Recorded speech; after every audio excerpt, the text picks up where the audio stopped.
Nikon's improved their market share with the announcement of the Nikon Z9, and then shortly after that, the Nikon Z8, and just recently, the announcement of the Nikon Z6 Mark III. But Nikon is still far from dominating the camera market like they did back in the heydays of the 1960s and 70s. As many businesses discover, it's far easier to lose market share than to gain it back. So what is Nikon's secret weapon to gain back market share? And how will this affect photographers and videographers alike? But before we get to the details, please subscribe to this channel. It doesn't cost you anything, helps this channel grow, and keeps you up to date on the latest camera coverage. On July the 22nd, 2024, Nikon's president, Yoshiaki Tokunari, underscored the importance of video performance in driving growth, stating that video performance is a requirement in today's camera market. Tokunari-san continued, expressing his intention to expand Nikon's market share by incorporating video technology, that same video technology obtained by the US camera company acquired in the spring of 2024.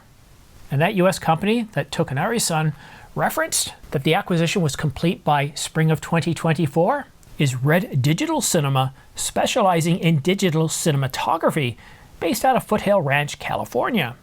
Nikon completed their acquisition in April. Red is known for their cameras like the Red V Raptor, a camera that's capable of delivering 8K video up to 120 frames per second. And it does it with a global shutter sensor, and it's able to deliver a lot more dynamic range as well as better low light performance than the recently announced Sony A9 Mark III with its own global shutter sensor.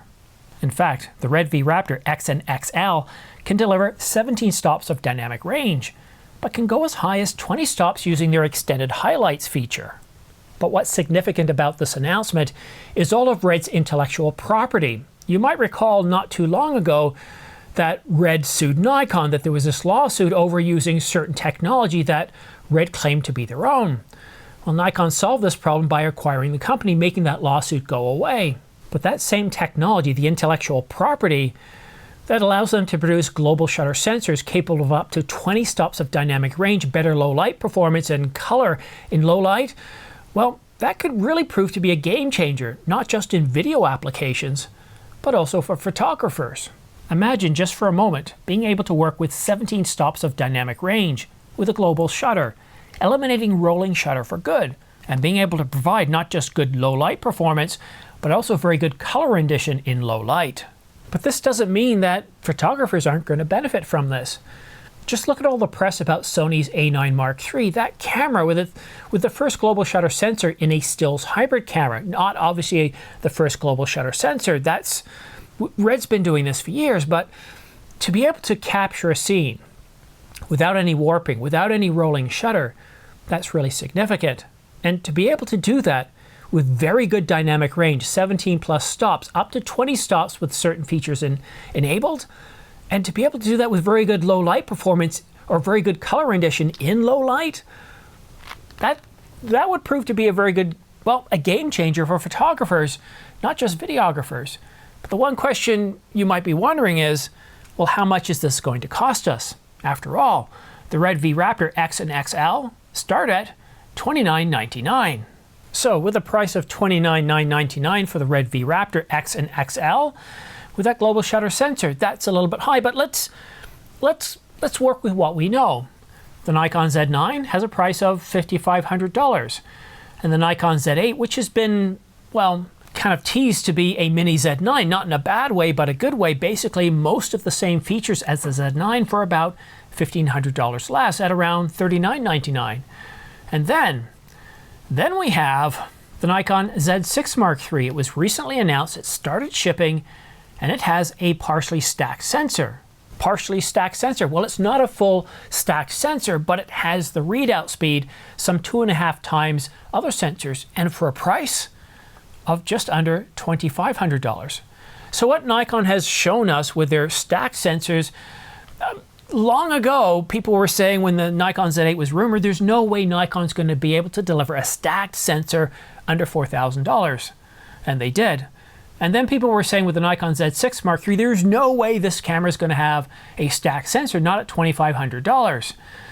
And it does. Yes, there are some caveats, but you're getting a stacked sensor for under $2,500. So that doesn't mean necessarily that, well, Nikon won't take that technology that we find in the Red V Raptor X and XL with all that dynamic range and low light performance, color rendition in low light, and not somehow bring that over to Nikon's lineup. So there's a couple of things to unpack there. First is, in terms of all the same capabilities, I don't expect they're going to bring everything over where you're going to pick up, let's say, a Nikon Z9 and go, hey, this is just as good for, what, $5,500. This is just as good as a $30,000 Red camera. It's not. It's not going to do all the same things. It's still going to be a stills hybrid camera. And the other thing, well, where are we going to see this technology? I've already kind of hinted that I believe it's going to be in the Nikon Z9, and that makes sense. Nikon has shown that in their lineup, the Z9 is the master of everything, a jack of all trades. It's got the best video, it's got the best stills capabilities of all cameras in their lineup. It's a truly amazing camera, 8K video, up to 60 frames per second, 120 frames per second down to 11 megapixels or 20 frames per second lossless RAW. It's a terrific camera. And with the Nikon Z8 being essentially a mini Z9, I would expect it to get many of the same video capabilities. But as we move further down into the selection of Nikon cameras, such as the Nikon Z6 Mark III, the Nikon Z7 Mark III, at around that $2,500 price point, I think would be the floor of where we'd see the benefits from the technology pulled over from Red. Well, I guess it is Nikon now, right? We see, this is one thing we see. We used to call it the cripple hammer on Canon side, but it's segmenting, and if they do it right, they can provide us with a lot of capabilities like much more dynamic range, which would be terrific, or even just to have a global shutter sensor. Now, what we're seeing with Red, this is very different from the A9 III. Red is able to produce 8K video on a global shutter sensor. Let's just focus on that resolution for a minute. 8K video, so we're dealing with a high resolution sensor. That's a global shutter sensor that has 17 to 20 stops of dynamic range with great low light performance and really good color rendition in low light as well. Wow, that could potentially really change things for videographers. But as I said earlier, it would also change things for photographers as well, because you're not suffering from any rolling shutter. You've got an incredibly fast readout time, which is 0. And that's a big deal. You're covering sports, fast action, wildlife, birds in flight. I think this could potentially be a really big deal. And the good news is Nikon is saying this. It's coming right from the top, from the president, and they know they've lost market share. I mean, we go back to the 60s and the 70s. At one point, Nikon had 65% market share. And if you were a professional, there was only one choice. It was Nikon because, well, everybody else at the time wasn't really producing professional grade cameras. They were more consumer grade cameras. So I am excited to see how hungry Nikon is to be able to take some of this technology from their Red purchase and put it in their stills hybrid cameras from the Nikon Z6 Mark III all the way up. It could be a huge game changer. But now let's turn our attention to some deals of the week. We've got some really incredible deals. Now, because Canon released the R5 Mark II for a price of $42.99, the deal on the Nikon Z8 isn't as good as it was, well, at the beginning of last week. And if you're waiting on the Nikon Z6 Mark III, it actually starts shipping, oh, is it today or tomorrow? Let me just take a look. It's today. It starts shipping tomorrow on the 26th, which, if you're watching this video, and it's Friday, then it starts shipping today. And a big thanks to everybody that used my pre-order links for the Nikon Z6 Mark III in the description down below. Thank you so much, because I get so very little ad revenue from YouTube, and really what keeps this channel going is all the pre-orders using my affiliate links down below for Adorama and B&H. So a big thanks to everybody that did that.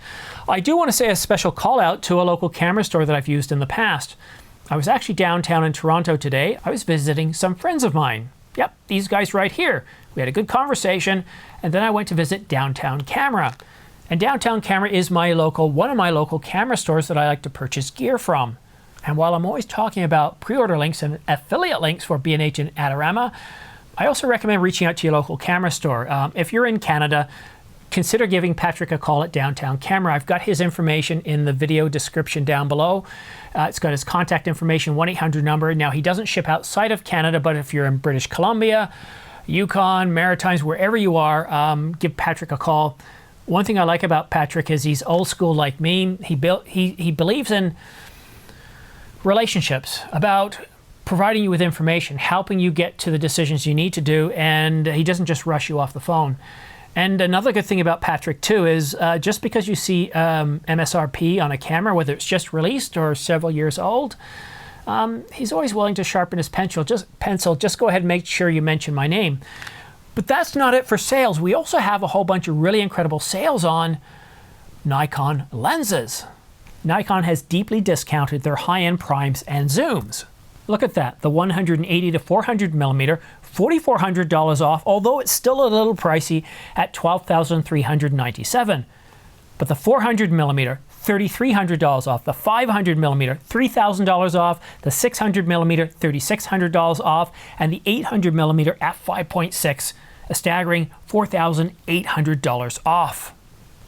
And so more affordable lenses, the 28 millimeter, $600 off. The 58 millimeter, $440 off, the same as the 85 millimeter.